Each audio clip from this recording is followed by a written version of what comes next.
Art, for me, is just a way to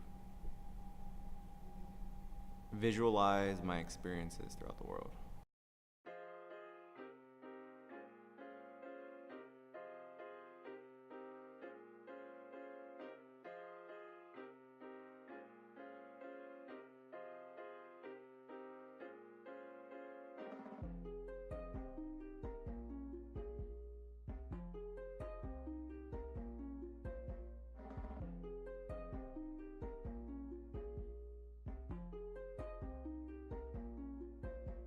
Everyone should be able to have some time and some space to be able to just express what they want to express.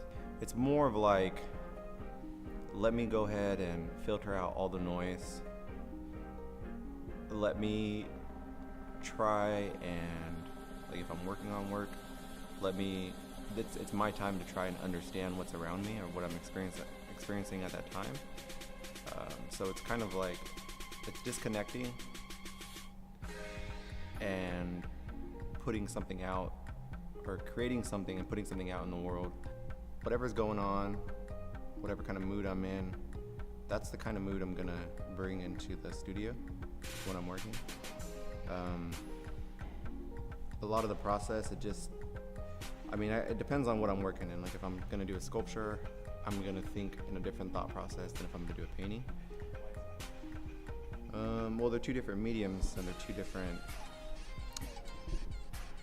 different languages in a sense. So if I'm going to communicate something through the language of painting, it's going to be completely different than the way I would communicate something through sculpture.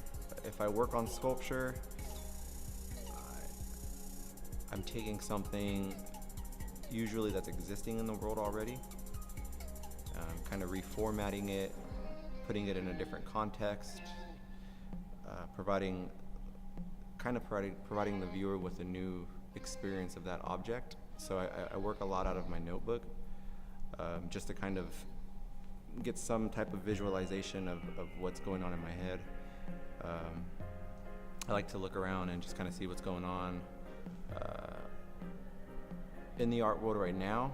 So I kind of see where, like, painting has gone, where it's been, and try to still have a conversation within painting, and try to expand that conversation. That's kind of one of the biggest things that I focus on.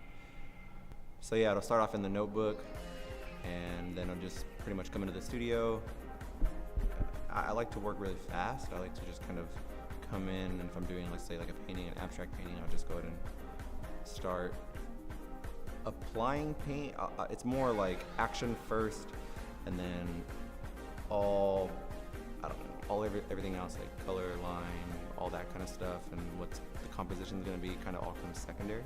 So you got to kind of know, like, where I've been and where am I going. It's just kind of a conversation, I guess, throughout history. So I mean, painting is a lot different than it was, obviously, way back in the 19th century, 18th century. And it's expanded and it's grown, and there's always debates about if painting's dead, or what does it even mean in the context of contemporary art right now. It tackles everything. I think you need art in almost anything, in any sense, to be able to visualize things and put ideas together and create your ideas, make them actual things existing in the world. Yeah.